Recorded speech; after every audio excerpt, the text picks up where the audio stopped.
it's Jonah. How old are you? 6. Punta na kami sa school with Jonah. Kindergarten siya ngayon. What do you say to your teacher? Teacher? What do you say to your teacher? Good afternoon. Okay, good afternoon, Teacher Windy. Kinder siya, nakapasa siya ng assessment. Alam niyo naman, kung bago pa lang kayo sa vlog namin, si Jonah is may autism. 2.5 years old, meron siyang GDD slash autism. 2.5 years old, ongoing na yung therapy namin. Pero nag-summer class kami, nakapasa siya sa assessment ng private school. So, we're going to school, third week nila ngayon. Lagi ako kinakabahan pero andun lang ako nakaantabay sa kanya sa gilid. Okay? Good luck to your kinder. Okay, Jonah? Okay. Bye! See you later!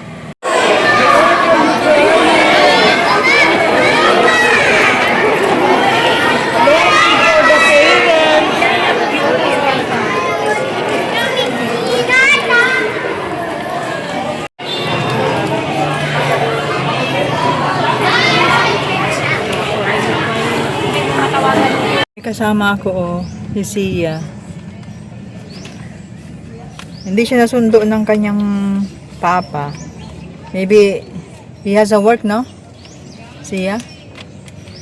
So, ikapit-bahay namin siya. So, sabay na lang namin mamaya pag-out ni Jonah. Did you eat na? Kasi ang dami yung pang food dun sa baonan mo. Did you eat na? Kunti lang? Kunti lang kinain mo? What's your name? Zia. Full name. Zia Dexter Black. How old are you? 6. 6. Kaedad siya ni Jonah. Where is your when is your birthday? December 15. Mas matanda pa si Jonah sa kanya. Kasi si Jonah October. Siya December. Kapitbahay namin siya, kaibigan siya, best friend siya ni Jay nung panganay ko. So ginuha ko na, kawawa naman siya kasi andun siya sa gate. 11:30 pang out yun, no? Ipanghapon kami. Kasi hindi ko siya masabay ng 11:30 kasi naghahatid akong pagkain dun sa grade 5 ko. 10:30. Alam nga na kami, pag magsundo sa kanya ng 11:30, malilate na kami ni Jonah kasi alas 12 pasok ni Jonah. So nakita ko sa gate, dito na kami sa aming Tesla. Sinama ko na siya sa Tesla ko. Are you okay? Nag-eat na rin siya ng taho. Kinakain ko ng taho kasi baka nagugutom. Antayin namin si Jonah 3 o'clock. Andito lang ako nakaantabay kay Jonah. Alam niyo naman, biglang ipatawag ako. Pero sinabihan ko na siya nung second day kasi ng school niya. Meron siyang pinalo na bata. Kasi umiiyak yung bata mula pagpasok, go home, go home. Kaya naman ang i-handle ni kaya nang i-handle ni Jonah. Kaya lang, sobrang tagal. Tapos, ang lakas yung iyak ng bata. So, ang nangyari, irita na si Jonah. Tapos, nung time pa na yun, hindi ko sinabi yung baon niyan dun sa loob ng bag. Gutom na. Pinalo niya yung bata, hindi lalong umiyak. Kaya ngayon, hindi ako pwedeng umalis dito sa school. Nakaantabay lang ako dito sa school, sa gilid-gilid. Pero okay man, kasi mahangin man dito. Ayan. Yan ang aking setup. Nagtinggal ako dito sunod ng ice candy.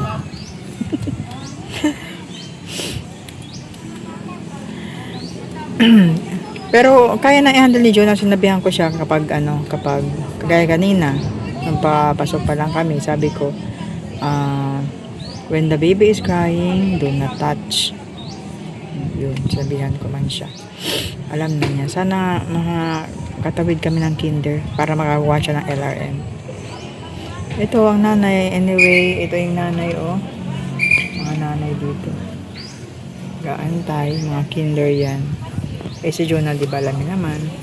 Delayed siya, may autism. Pero, tinatawid ko talaga siya kahit mahal yung tuition para lang makasabay siya sa normal. Anyway, hindi siya nakasabay kasi dapat grade 1 na siya. Classmate sana dapat nito si Sia. Di ba Sia? Dapat classmate mo na si Jonah, no? Kasi hindi pa niya kaya. So, nagpa-delayed lang kami ng 1 year. Kasi mas matanda pa siya kay Zia eh. October si Jonah eh. Wait kami alas 3 dito kay Jonah. Habang andito ako sa labas, nag-aantay ako sa paglabas nila Jonah. May mga activity naman sa teacher na sinesend sa GC namin. So, nakikita namin kung ano yung ginagawa nila sa oras na ito. Pero hindi lahat. Kukuha lang siya ng clip na konti, mga seconds or mga 10 seconds. Sinesend sa amin. Ganun. Pero, at least kahit paano alam namin yung ginagawa nila sa loob. Tapos merong birthday celebration na maya after classes. So malilate yung kanilang labas. Normal labas nila is 3 o'clock. So hanggang 3:30 siguro yung labas nila kasi magki-celebrate ng birthday yung isa nilang classmate. May pa-Jollibee. So kakain pa yun.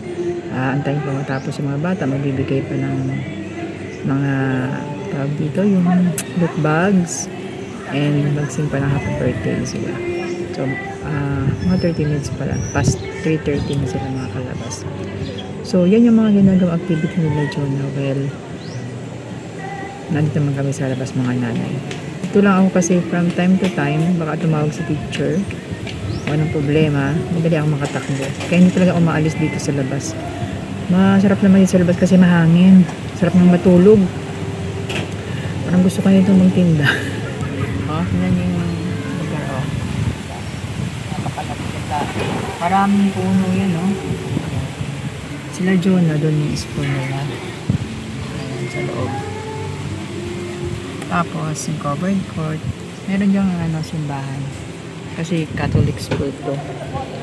Merong misa ngayon. Ewan ko lang, patay ba? Patay ba? Kinakasal, hindi ko alam kung anong nasa loob. So, hindi lang ako sa labas. Waiting kay Jonah ang buhay ko araw-araw. Atid sundo. Kasi nakakatakot ang panahon ngayon. Dahil may mga taghatid sundo ngayon na pagkakatiwalaan mo. Tapos, di ba, may nabalita, 5 years old ni rape ng taghatid sundo. Kilala nila yun. Minor de edad. Saka yung mga nangyayari ngayon sa loob mismo ng school, nakatakot. Saka hindi ko pwedeng iwanan si Jonah. Ito yung ginagawa nila Jonah sa loob ng school. Yes.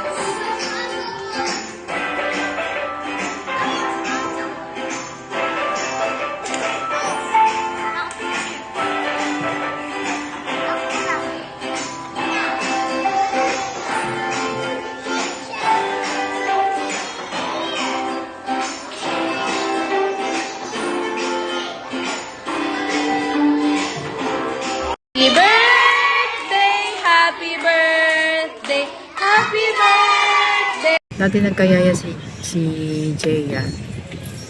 Yung boyfriend nung yaya niya dati, pinapapasok niya sa bahay. Kaya, no na, never. Tapos si Jonah, sa kalagayan niya, hindi siya pwede na ipagkatiwala sa yaya kasi hindi mo alam ang pasensya ng mga tao, ang nanay at tatay lang makakaintindi sa case nila Jonah. So yun, dito lang ako sa labas while waiting. Pupuntahan ko na sila kasi mag-out na sila. Doon sa may gates, Jonah.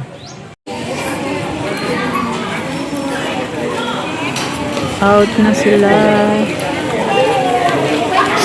Mga masasaya sila. Busog. Mga happy kasi busog.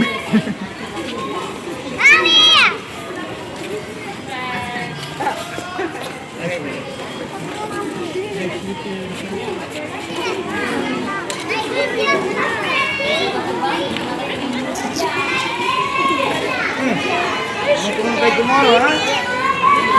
Matira niya na.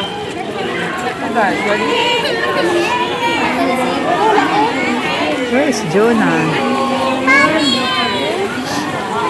talikod. Talikod eh.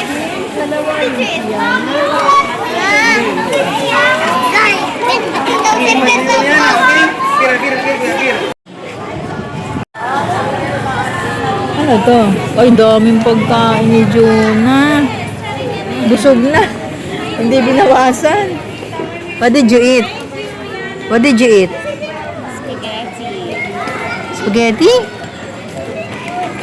Baka ikaw yung nag-blow ng ano, cake. Ay.